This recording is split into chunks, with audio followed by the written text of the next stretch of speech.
Hello everyone, आपका एक बार फिर से वेलकम करते हैं आज के हमारे इस फ्रेश वीडियो पे। तो आज इस वीडियो के अंदर मैं आपके साथ डिस्कस करूंगा मेरे असिस्ट मिड कैप फंड डाइट ग्रोथ के बारे में। इसमें मैं आपसे डिस्कस करूंगा ये जो म्यूचुअल फंड है मेरे असिस्ट मिड कैप फंड डाइट ग्रोथ, इसने पिछले 1 साल 3 साल या फिर एनुअल रिटर्न क्या दिया है, आज के डेट में इसका एक NAV का प्राइस क्या है, ये कितने स्टार रेटिंग म्यूचुअल फंड है, इसमें मिनिमम SIP अमाउंट आप क्या लगा सकते हैं और इसका फंड साइज क्या है। साथ ही साथ मैं आपसे डिस्कस करूंगा यदि आप मेरी असिस्ट मिड कैप फंड डाइट ग्रोथ के अंदर कुछ इन्वेस्टमेंट करते हैं तो आने वाले 1 साल 3 साल के अंदर आपको क्या रिटर्न मिलेगा और इसके अंदर कौन कौन सा स्टॉक लिस्टेड है। तो सबसे पहले हम लोग इसकी 6 महीने की रिटर्न की बात कर लेते हैं। तो 6 महीने में जो रिटर्न दिया है वो 24.11% का रिटर्न है। 1 साल के रिटर्न की बात कर लेते हैं तो 1 साल में जो रिटर्न है वो 24.93% का रिटर्न है। 3 साल के रिटर्न की बात कर लेते हैं तो 3 साल में जो रिटर्न है वो 28.79% का रिटर्न है। और एनुअल रिटर्न की बात कर लेते हैं तो एनुअल रिटर्न जो है 27.27% का रिटर्न है एनुअल रिटर्न। अब हम लोग NAV देखते हैं तो आज के डेट में इसका एक NAV का प्राइस है 28.38 रुपया। रेटिंग की बात कर लेते हैं तो ये 4 स्टार रेटिंग म्यूचुअल फंड है। इसमें मिनिमम SIP अमाउंट आप 1000 लगा सकते हैं। इसका जो फंड साइज है वो 11,783 करोड़ का। अब हम लोग रिटर्न कैलकुलेटर देखते हैं। रिटर्न कैलकुलेटर में देखेंगे कि यदि आप इस म्यूचुअल फंड के अंदर 5000 रुपया पर मंथ SIP कर रहे हैं तो आने वाले 6 महीने 1 साल 3 साल के अंदर क्या रिटर्न देखने को मिलेगा। बात कर लेते हैं हम लोग पहले 6 महीने का।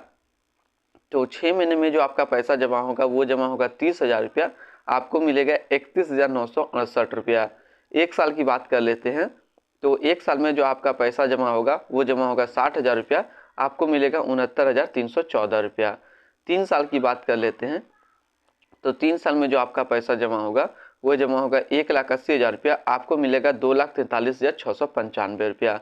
होल्डिंग की बात कर लेते हैं तो इसके अंदर जो टोटल स्टॉक लिस्टेड है वो 66 स्टॉक लिस्टेड है, जिसमें से टॉप 10 पे हम लोग बात कर लेते हैं। तो टॉप 10 में आता है द फेडरल बैंक लिमिटेड, दूसरा भारत फोर्ज लिमिटेड, तीसरा लुपिन लिमिटेड, चौथा कॉफरेज लिमिटेड, पांचवा NTPC लिमिटेड, छठा जो है वो है टाटा कम्युनिकेशन लिमिटेड, सातवां पावर फाइनेंस लिमिटेड, आठवां best India Limited Bata India Limited, नौवा है डिलीवरी लिमिटेड और 10वां है Crompton Greaves Consumer Electrical limited.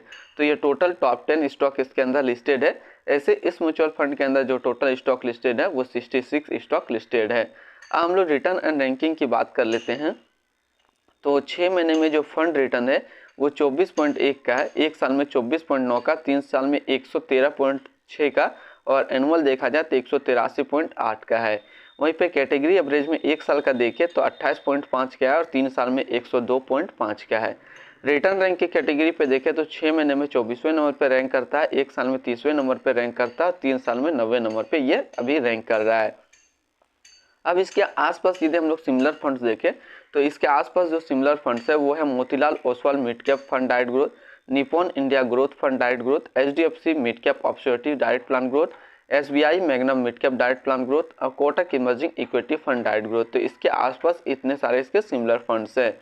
हम लोग इसकी एक्सपेंसिव रेशियो, एग्जिट लोड और टैक्स की बात कर लेते हैं। इसका जो एक्सपेंसिव रेशियो है वो है 0.62% और एग्जिट लोड की बात कर लेते हैं। यदि आप अपना इन्वेस्ट किया हुआ पैसा 1 साल के अंदर निकालते हैं तो 1% का एग्जिट लोड देना होगा। और स्टम्प ड्यूटी की बात कर लेते हैं, स्टम्प ड्यूटी जो है वो 0.005% है। तो आज इस वीडियो के अंदर मैंने आपके साथ डिस्कस किया मेरी असिस्ट मिड कैप फंड डाइट ग्रोथ के बारे में। फिर मिलते हैं हम लोग नेक्स्ट को इस तरीके का वीडियो की अच्छी जानकारी को लेकर के।